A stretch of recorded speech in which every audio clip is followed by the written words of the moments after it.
Here is a world of communication, bringing together all people in a new era of understanding.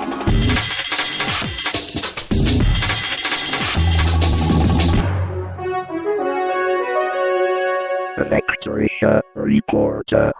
Als digitalen Maoismus, liebe Zuschauer daheim an den Empfangsgeräten oder von wo auch immer Sie uns gerade zusehen, als digitalen Maoismus schmähte einst der US-amerikanische Medienphilosoph Jaron Lanier Gemeinschaftsprojekte im Internet und schimpfte über stumpfen Kollektivismus und die Idiotie des sogenannten Schwarmgeistes. Diese Form des Kulturpessimismus ist dem Wikipedia-Gründer Jimmy Wales völlig fremd, der bezeichnet sich stattdessen als unverbesserlichen Optimisten.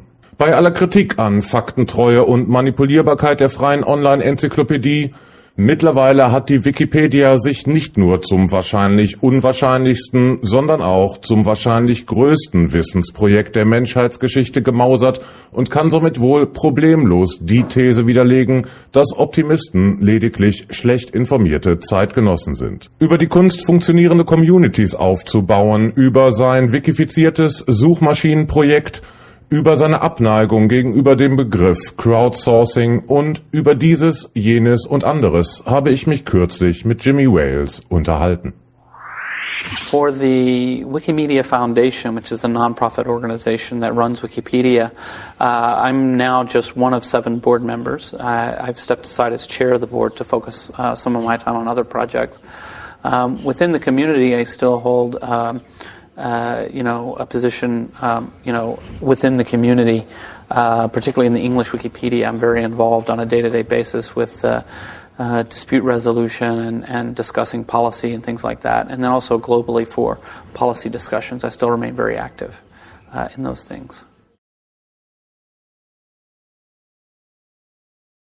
I think pretty important because the failure of Nupedia and watching how that happened and why really taught me a lot about what I call community design, the design of social rules to allow people to build good work. It was really a top-down kind of mechanism. In my talk today, I talked about the idea that people design a lot of software and a lot of communities around the worst possible behavior. I've come up with a very simple analogy to help people think about things in more of a wiki-like manner. And so the first thing that I ask people to do is to stop and imagine that you've been asked to design a restaurant.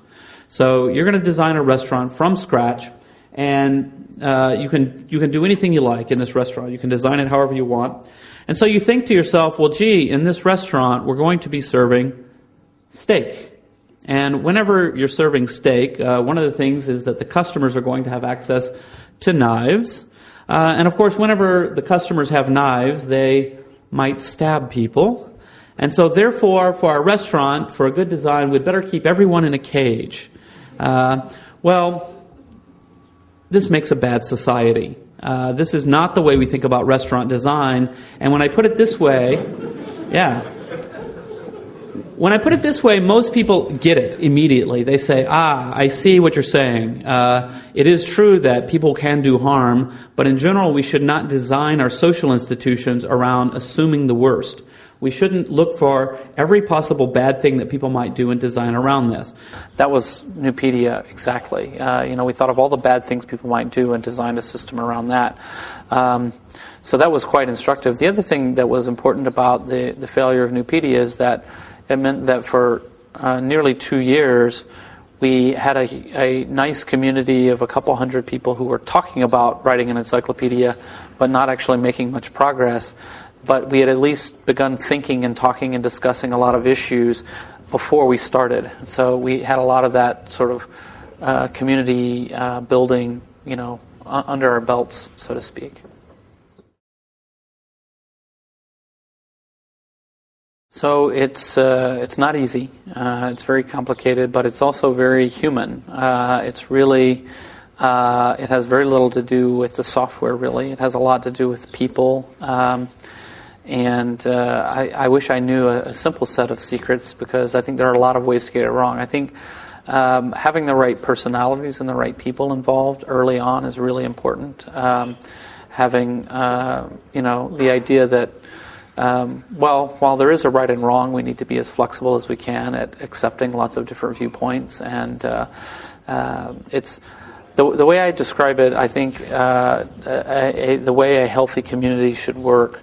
You face a lot of the same trade-offs that you face with a community police force. In that, well, you want some law and order, right? You want to go out on the street, and if somebody is going to, rob you or mug you, you want somebody to intervene and to protect you from that. And so you want a safe space so you can go about your business. At the same time, you don't want that police force to become the problem and become very controlling and top-down.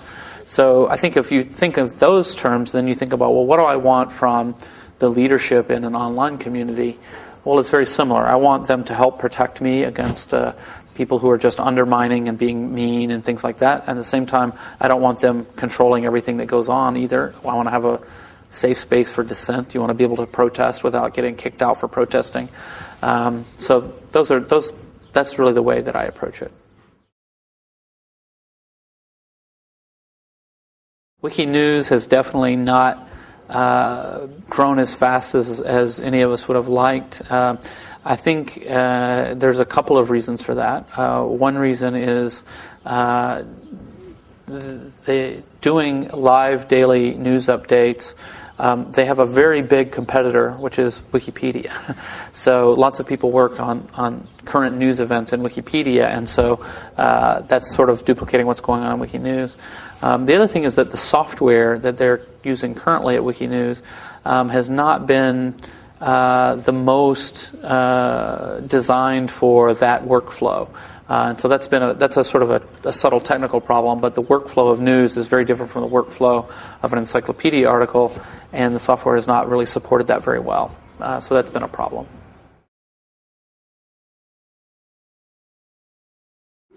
Yeah, so it's interesting because I feel like he has portrayed my position inaccurately.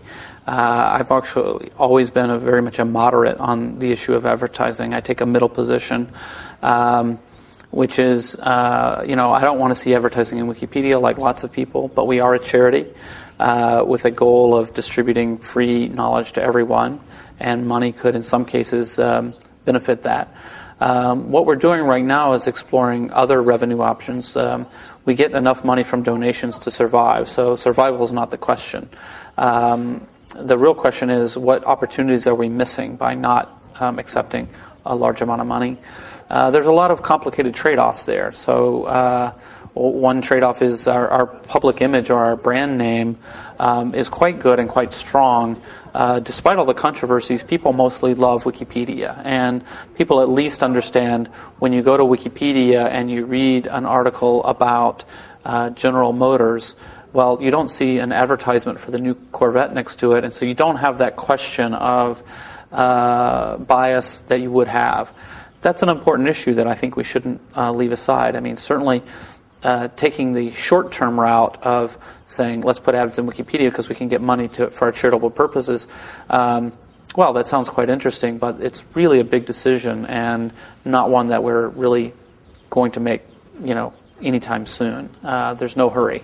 If we find 5 years from now we're still, this very large website and we haven't made progress in the developing world at all, and we feel like we're not fulfilling our mission, then we might consider it more. But in the short run, there's no immediate plans to do anything.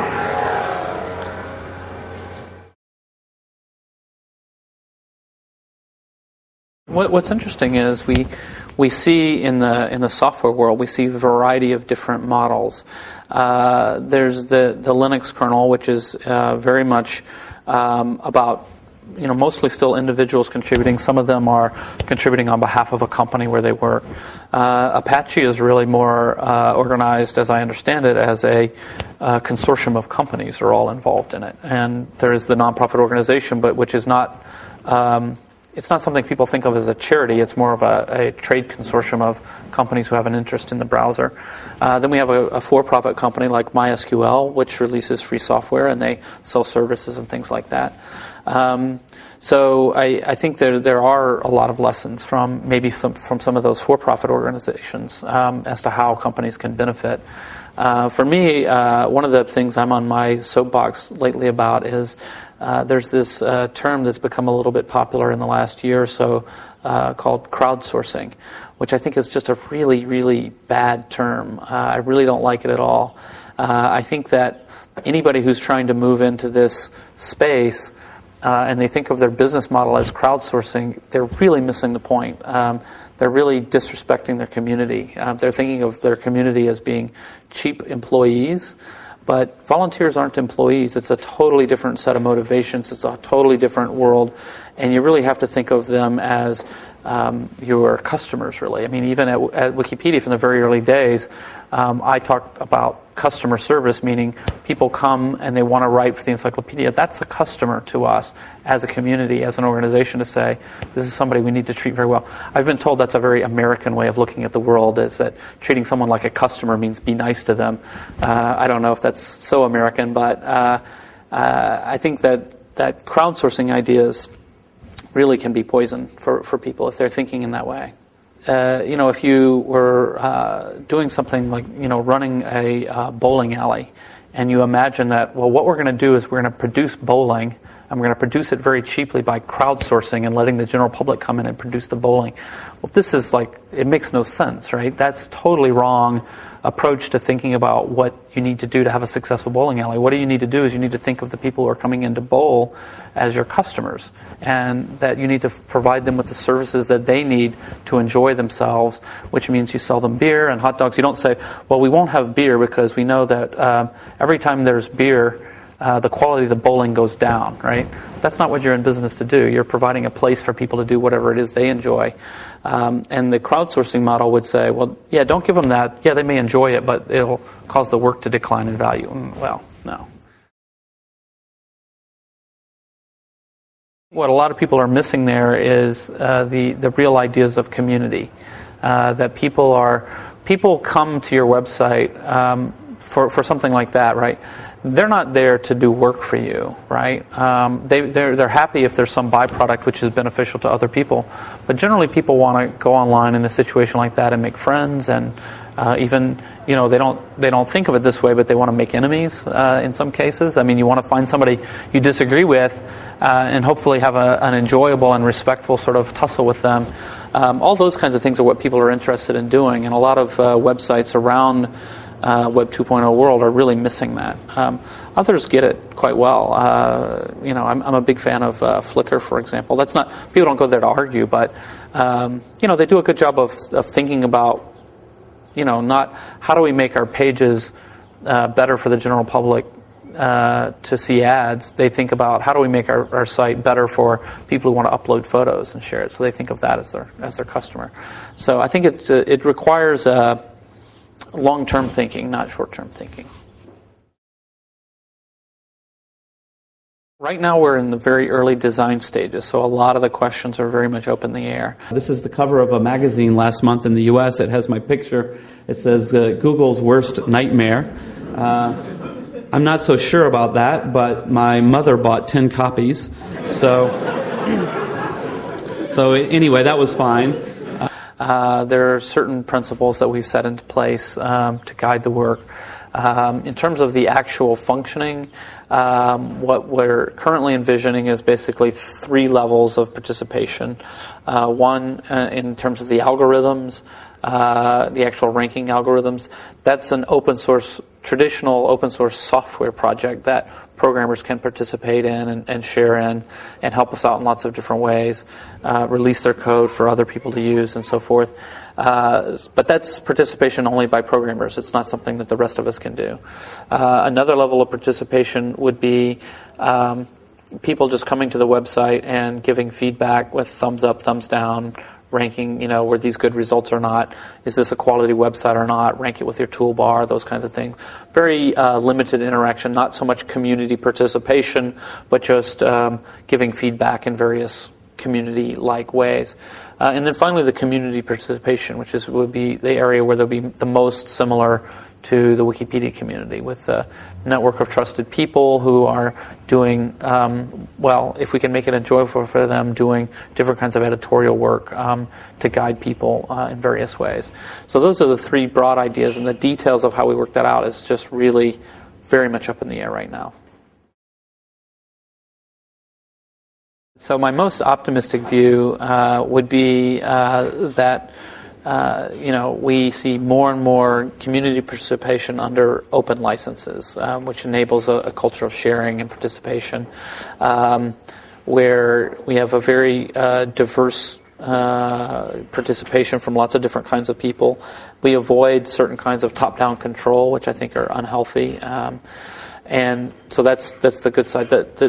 The negative view, or the things that I would be concerned about, I'm very concerned about software patents. Fortunately, so far, Europe continues to reject these, which is very good, both from a global perspective, but also from in my opinion, from the perspective of the economy of Europe and the health of the software industry in Europe.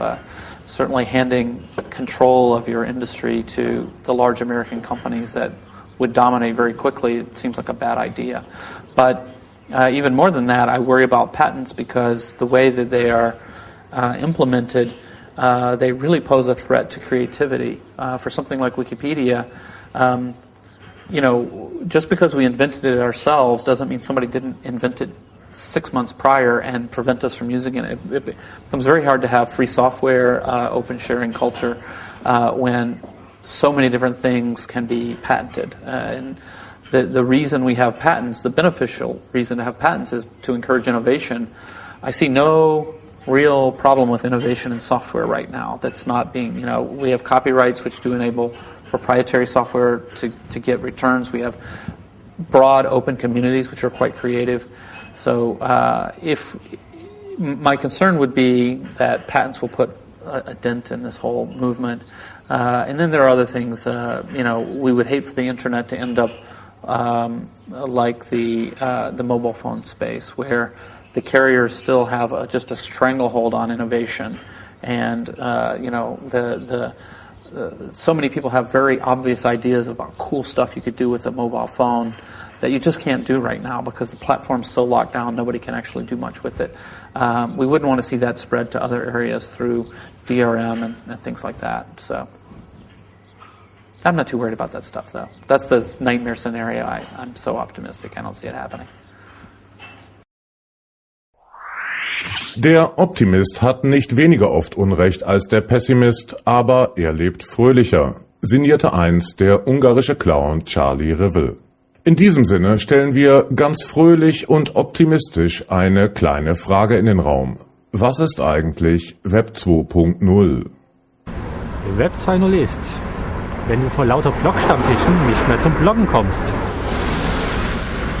Vielen Dank. Liebe Zuschauer, das war es auch schon für heute. Ich verabschiede mich und wünsche Ihnen eine inspirierte Woche. Bleiben Sie uns gewogen und schalten Sie auch das nächste Mal wieder ein. Bis dahin bleibe ich Ihr elektrischer Reporter.